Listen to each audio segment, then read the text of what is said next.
My daughter never rang the doorbell 3 times unless she wanted something from me. That morning in San Jose, the knocks came one after another, sharp, urgent, almost irritated. I knew before I even reached the hallway that trouble was standing on the other side. I set my half-finished cup of lemon tea on the counter and walked slowly through the quiet house. Through the living room window, I saw Liana's white crossover parked crookedly along the curb, the kind of careless parking she had always done when she felt entitled to everything around her. She had inherited her father's confidence, but none of his discipline, and she lived in a world where other people existed only to solve her problems.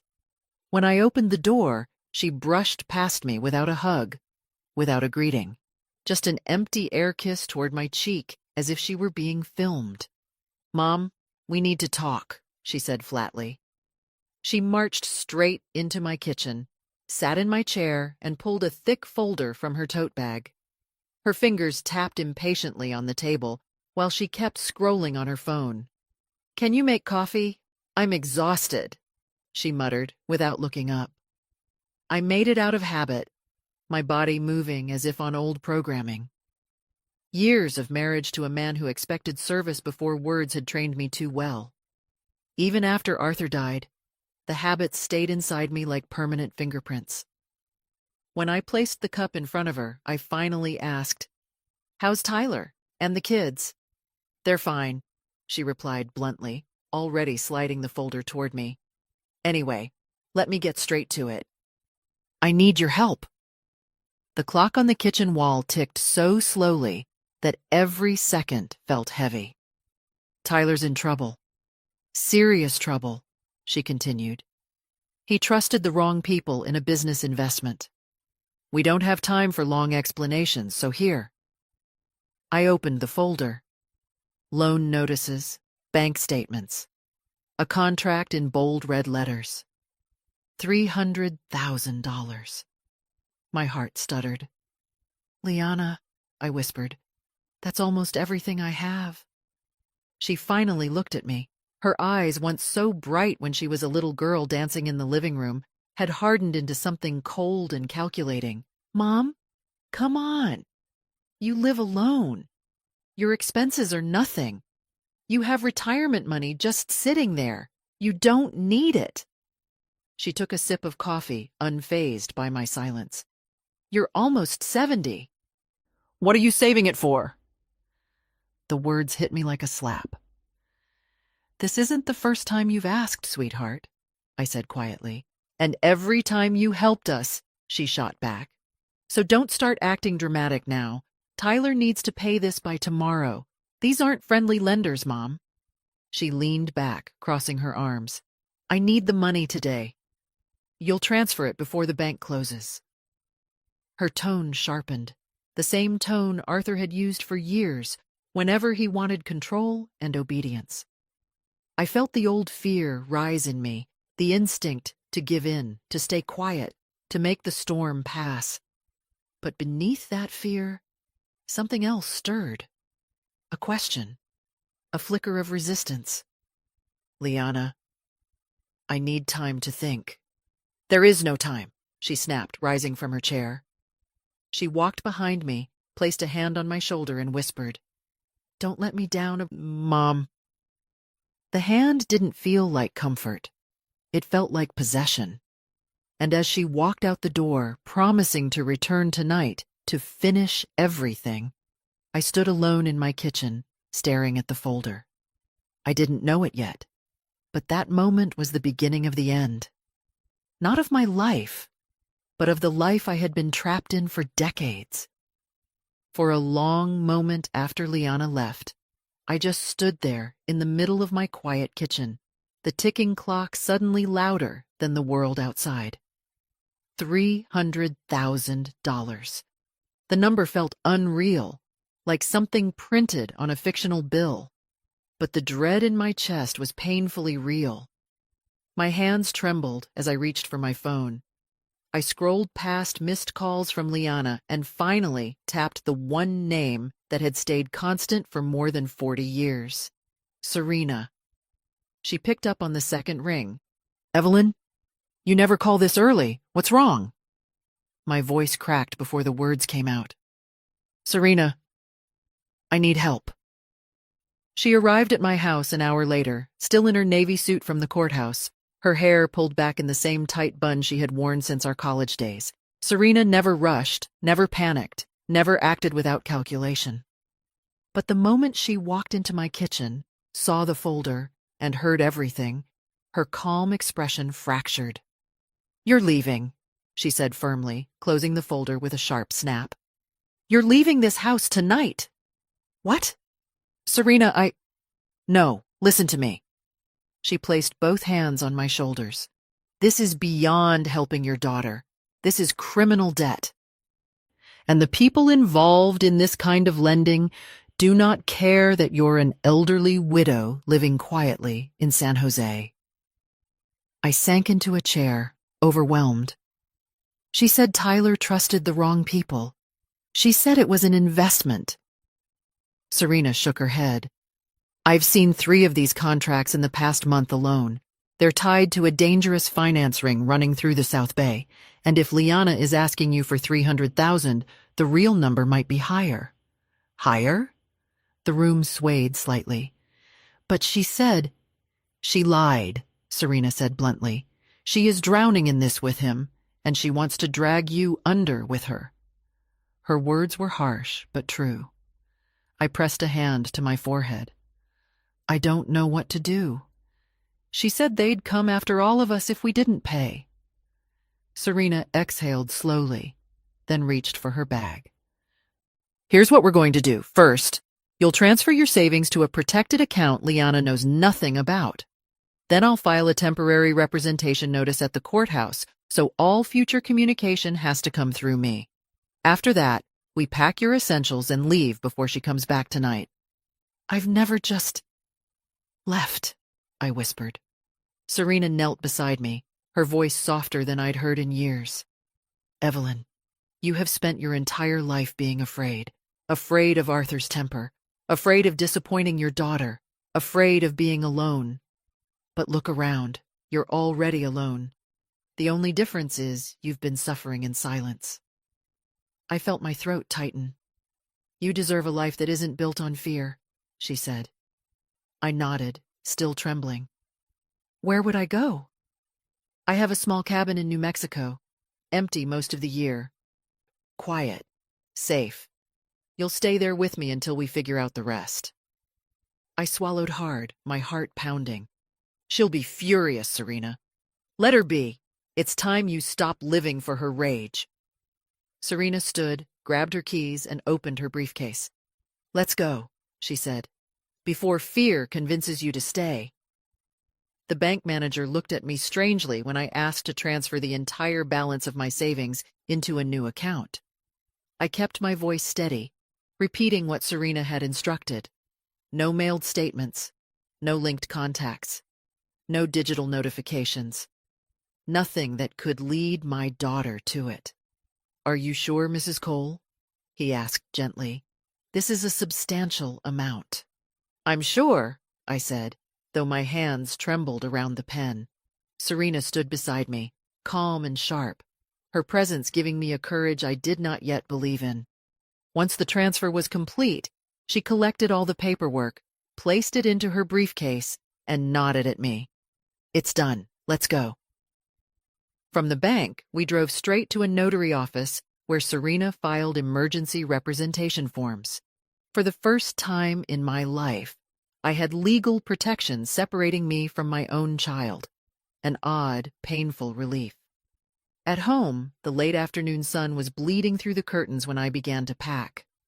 I moved slowly, touching every item as if saying goodbye, not just to the house, but to every version of myself that had lived inside it. I packed a few clothes, my blood pressure medication, the birthstone necklace my mother gave me, and a small stack of photographs from before Arthur had drained the light out of my smile. Serena stood in the doorway with a list in hand. Essentials only. Sentimental things, too, if they won't weigh you down emotionally. I paused at a framed picture of Liana at age 6, missing teeth and holding a melting ice cream cone, laughing in the summer sun. I almost put it in the suitcase. Almost. Then I carefully set it back down. When everything was ready, I wrote a short note and placed it on the kitchen table. Nothing dramatic, just a single truth I had avoided for years. I am choosing peace. Do not look for me. At the airport, Serena purchased 2 last-minute tickets to Albuquerque. Her efficiency contrasted sharply with the hurricane of my emotions. As we boarded, I felt like a runaway at 68, terrified and strangely relieved all at once. We landed under a sweep of dark New Mexico sky. The desert air was dry and sharp, carrying a quiet that felt foreign after decades of living in a crowded city.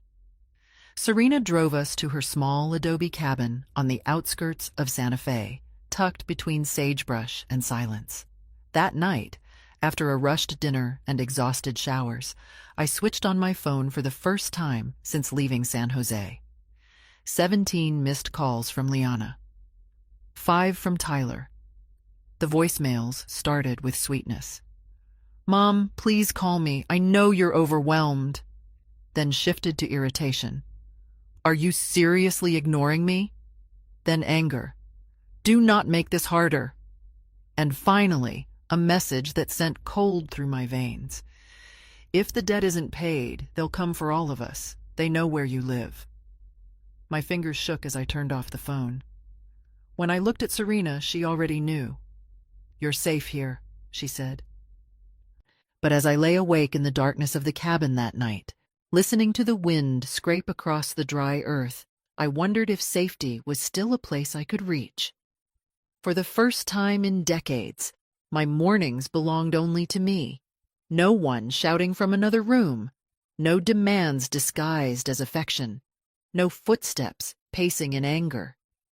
The desert air outside Serena's cabin felt like a clean, sharp contrast to the life I had left behind in San Jose.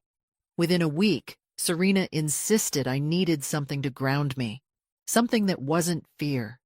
She drove me into town and introduced me to the owners of a small craft store tucked beside a pottery shop. They needed someone part-time, someone patient and gentle with detail. I started the next morning. Folding linens and arranging embroidery kits felt strangely healing. The women who came in, tourists, retirees, artists, talked to me as if I were simply another human being. Not a resource, not a lifeline, not a bank. Just Evelyn. On weekends, I set up a small table at the local market, displaying the embroidered pieces I had sewn quietly at the cabin, while trying to steady my nerves at night. People bought them. They said my stitches were delicate, my patterns comforting. The praise felt like sunlight on a part of me that had not seen warmth in years. But peace never lasts long when danger is still moving in the shadows of another state. 2 weeks after my arrival, my phone rang while I was closing up the craft store. The caller ID read San Jose Detective Bureau. My heart faltered. "This is Detective Ramos," the voice said once I answered. "Mrs. Cole, are you in a safe place?" The question alone made my knees weaken. "Yes," I whispered. "I think so. I need to inform you of something. During our review of financial documents connected to your daughter and her husband, several accounts were found in your name. Accounts with your signature." "That can't be," I said quickly. "I never—" "We believe your signature was forged," he continued gently. "There are also pending transactions tied to a loan network under investigation. Your daughter's name appears repeatedly." I pressed my hand to my forehead as dizziness washed over me. "Detective?" I said slowly. "Are you telling me Liana used my identity?" There was a pause on the other end. A heavy, confirming pause. "We believe your daughter played a central role in obtaining illegal loans. She and her husband may have used your credit, your name, and your retirement details. We need an official witness statement from you." I felt the craft store spinning around me, the rows of thread and cloth blurring into indistinct color. When? I managed. As soon as possible. We can arrange for an Albuquerque liaison to meet you. I hung up and walked outside to the dusty parking lot, leaning against Serena's car. My pulse throbbed in my ears. Serena arrived minutes later, having sensed something was wrong from the moment she saw my face. "What happened?" she asked, gripping my arms. I told her everything, every word, every forged document, every loan tied to my name. Serena didn't breathe for a full second. Then her jaw tightened. "This is worse than we thought," she said quietly. "Liana didn't just fall into Tyler's mess, she helped create it. And she dragged you into it deliberately." "I can't believe she would do that," I whispered. "She's my daughter." "She is," Serena said gently. "But she's not the daughter you remember. Fear changes people. Greed twists them. And desperation destroys whatever humanity is left." That night, I sat at the cabin dining table with a blank statement form in front of me. The words did not come easily.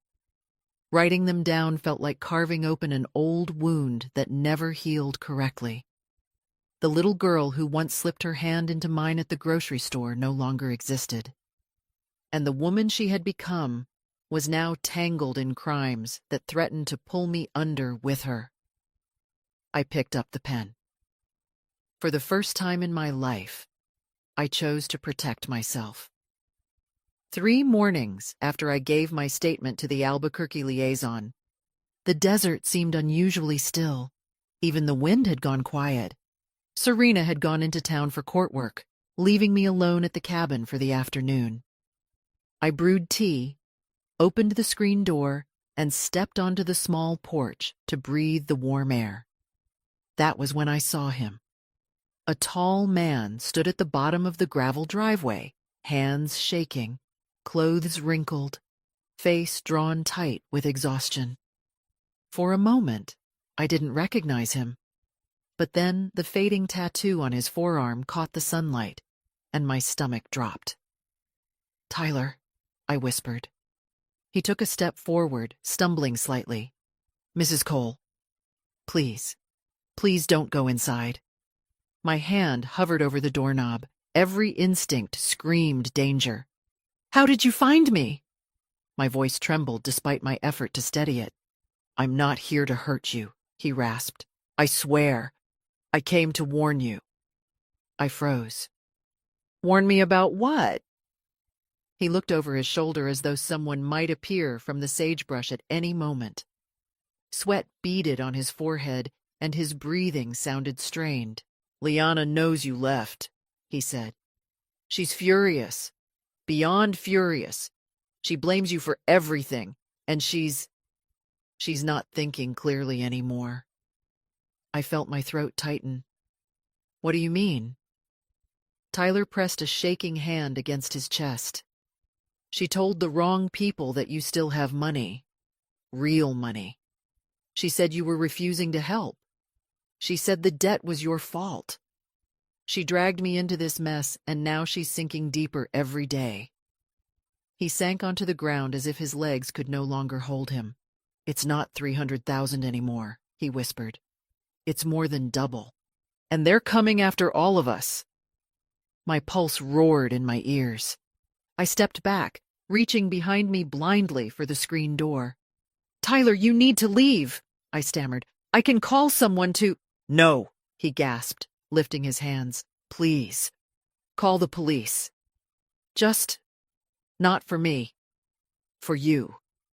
They're looking for you. They think you have money stored away. Liana told them you ran because you're hiding it." My chest constricted. "She told them that?" He nodded, tears streaking down his dirty face. "She said you owe her.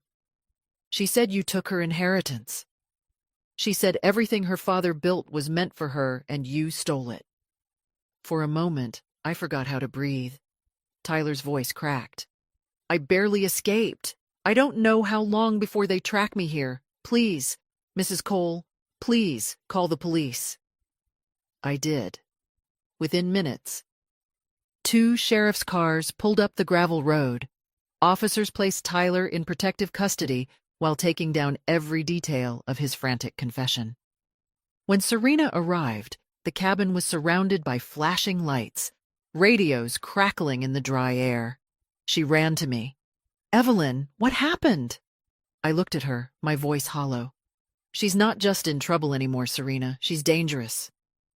That night, long after the officers left and the desert went dark again, I sat awake in the silent cabin. It was the first time I admitted to myself that my daughter's love had turned into something unrecognizable, and something that might very well get me killed. By the next morning, the quiet stretch of desert around Serena's cabin no longer felt comforting. It felt like a thin shell around something dangerous, pressing in from all sides. I woke up to the sound of Serena arguing on the phone in the kitchen, her voice low and sharp. When she hung up, she turned to me with a look I had never seen on her face before. "Evelyn," she said carefully, "pack a bag. You're being moved into temporary protection. Today." The words struck with the force of a blow. "Protection?" I whispered. "From my own daughter?" Serena didn't answer. She didn't have to. 2 officers arrived within the hour and drove us to Albuquerque, where a small, discreet apartment had been prepared. 1 entrance, 1 emergency exit. Security lights that blinked like stern eyes watching the hallways. "This is just until we know more," Detective Ramos assured me. But the truth was, more kept coming. The following day, he returned with thick folders containing new findings. My hands trembled as he laid them on the table. "Mrs. Cole," he began, "we've uncovered additional loan documents. They were issued using your Social Security number, your retirement account, and details from your medical insurance files." My lungs tightened. "Liana took those from my house. She said she needed them for school records." Serena muttered under her breath. "She used you like an ATM with no limits." Detective Ramos continued. "Based on what we've found so far, your daughter was the primary applicant for at least 4 separate loans. Tyler's involvement appears to be secondary. We believe she initiated most of the fraud." I shook my head slowly, the room tilting. "No, she wouldn't do that. Liana might be reckless, but she isn't." I swallowed, unable to finish the thought. "She is," Serena said quietly. "Evelyn, you saw the danger in her eyes. I saw it too." That night, alone in the small apartment, I replayed every moment of Liana's childhood. The scraped knees, the school recitals, the nights she crawled into my bed after Arthur yelled too loud. I remembered the softness, the innocence, the way she once clung to me with absolute trust. Where had that little girl gone? The next morning, I woke to a flurry of calls from Serena's paralegal. "Liana has been calling our office non-stop," she said, "leaving messages, threatening legal action, saying you owe her everything. She even accused Serena of kidnapping you." My stomach dropped. But then came the worst part. Detective Ramos called minutes later. "We believe your daughter is attempting to track your location. We intercepted communication between her and an unknown male. There's talk about finding the old woman before the cops do." The floor beneath my feet felt like water. "Evelyn," Serena said firmly, gripping my hands, "listen to me. This isn't your fault. Your daughter is making decisions you cannot control." But the guilt was already rising like a tide I couldn't stop. The officers made their plan clear. "We suspect she will send someone. We are preparing an undercover operation." A coldness settled deep into my bones. My daughter, the baby I raised with trembling hands, was now orchestrating something that sounded disturbingly close to hunting me down. And for the first time in my life, I wondered if loving her had blinded me more than fear ever had. The days that followed felt like waiting inside the eye of a storm. Quiet, unnatural, tense. The kind of silence that makes you listen for footsteps you pray you never hear. The Albuquerque officers briefed us each morning. They were calm, methodical, professional. I tried to mirror their steadiness, but my nerves were stretched so thin that even the hum of the refrigerator startled me. Their plan was simple in structure, terrifying in execution. I would resume something resembling my normal routine: grocery shopping, short walks, a visit to the craft market.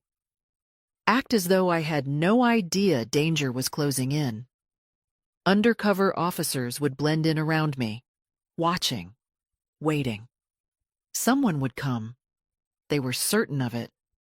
The thought alone made my palms sweat. On the second day, nothing happened. I walked through a crowded farmer's market while Serena pretended to browse pottery nearby. An undercover officer sold lemonade. Another sat on a bench pretending to tie his shoe. Nothing. On the third day, still nothing. I allowed myself to breathe again, just a little. Then came the fourth morning. I was tending the small potted herbs outside the apartment building when I felt it, that prickling sensation along my spine that told me someone was watching. Slowly, I looked toward the street. A man leaned casually against a utility pole across from the building. He was dressed plainly, gray shirt, faded jeans, but his eyes were fixed on me with a quiet intensity that made my skin crawl. He didn't look away, not even when our eyes met. Fear tightened around my ribs. I stepped back inside, my heart pounding, and gently closed the door. The undercover cleaning woman, really Officer Harper, looked up immediately. "It's him," I whispered. "I'm almost certain." She didn't question me. She tapped her earpiece and gave a low signal. "Stay inside. Do not open the door unless I tell you." I sat on the sofa, staring at the doorknob, every second stretching into an hour. I could feel him out there, could feel the threat like humidity in the air pressing against the windows. 30 minutes passed before the knock came. A hesitant tap. Then two more, harder. "Mrs. Cole?" a man's voice called. "I have a message from your daughter." My blood turned cold. Officer Harper mouthed, "Don't move." Within seconds, 3 officers emerged from hiding, one from the bathroom, one from the stairwell, one from behind the building. The door swung open and they tackled the man before he could take a step inside. He didn't fight. He didn't shout. He simply exhaled like someone relieved to be caught. When Detective Ramos arrived, he looked heavier than I'd ever seen him. "We have his statement," he said after questioning the man for nearly an hour. "He confessed everything."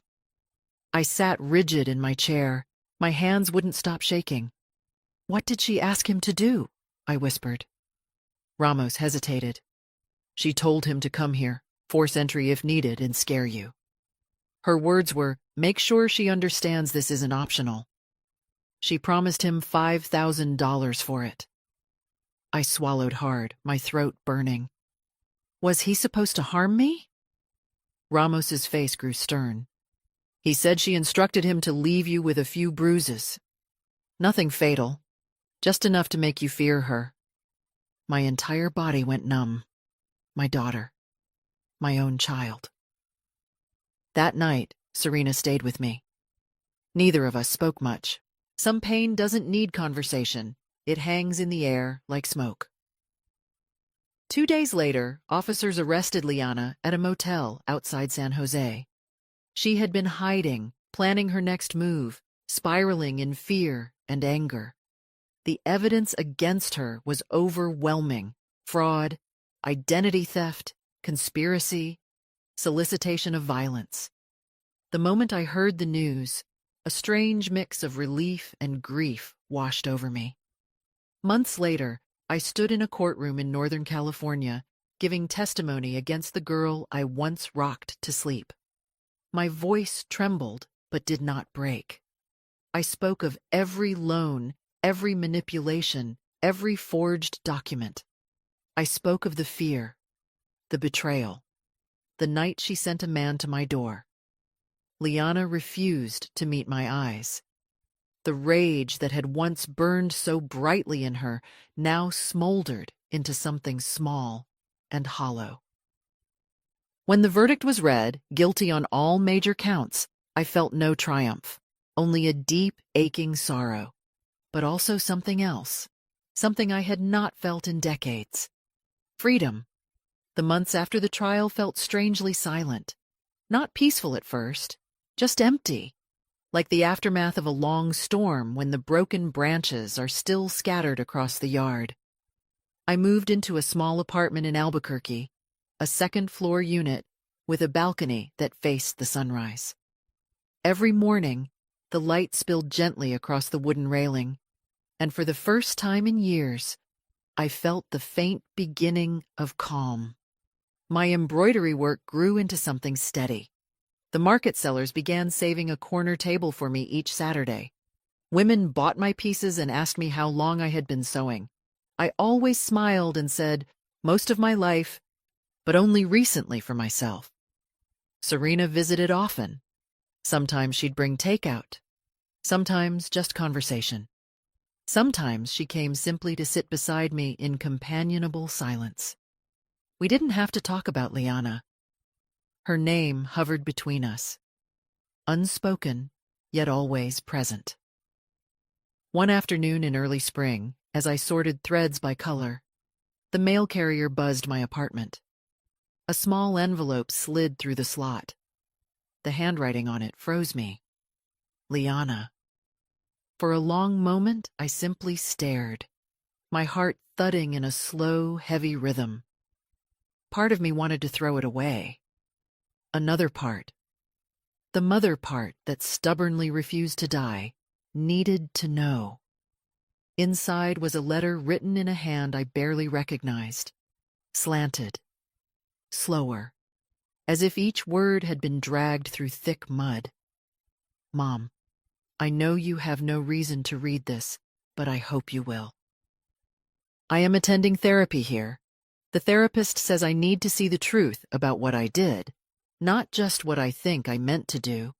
I've spent weeks trying to understand how I became someone who hurt you. There's no excuse. I don't ask forgiveness. I just don't want to be the person I was. Tyler and I are not together anymore. I think we both ruined each other. I don't blame you for anything. I hope you find peace. I hope one day I can be someone you aren't afraid to speak to. Liana. I sat on the edge of my bed, the letter trembling between my fingers. Grief, anger, relief, love, sorrow, everything tangled into one unbearable knot. But beneath it all, I sensed something unfamiliar. Detachment. Not coldness, not resentment. Just the knowledge that my happiness no longer depended on saving her. It was Serena who encouraged me to respond. You can write without going back, she said. Boundaries and compassion can exist together. So I wrote a short letter. Liana, I received your message. I am glad you are seeking help. Healing takes time and honesty. I hope you continue both. I wish you peace and clarity. Evelyn. Weeks passed. I deliberately didn't expect a reply. Instead, I placed my energy where it finally mattered, on rebuilding myself. I joined a support group for older women who survived financial and emotional abuse. I told my story. They told theirs. Together, we stitched ourselves back into wholeness, thread by thread. By summer, I had begun mentoring new members. Women whose eyes carried the same fear mine once had. Women who whispered their secrets like confessions. Women who believed it was too late for them to start over. I looked at them and knew the truth. Starting over is not tied to age. It is tied to courage. One evening, as the sun melted into the horizon, painting the sky gold and violet, I sat on my balcony, and let the warm wind brush against my face. I thought of Liana, not with anger, not with blind hope, but with acceptance. She would walk her own path. I would walk mine. Whether those paths ever crossed again was something time and healing would decide. The lesson I carried into my 70s was simple and painfully earned. Love cannot survive where fear and control live. And sometimes the bravest act a mother can do is step away, not to punish, but to save herself. It is never too late to stop being who others demand you to be. It is never too late to begin again. In the end, I learned something I wish I had understood decades earlier. Loving someone does not mean surrendering your freedom, your safety, or your dignity. For years, I believed that being a good mother meant giving until there was nothing left of me. Now I know that real love cannot exist where fear and control have taken root. Walking away from my daughter was the hardest choice I ever made, but it was also the first step toward reclaiming my own life. Healing takes time.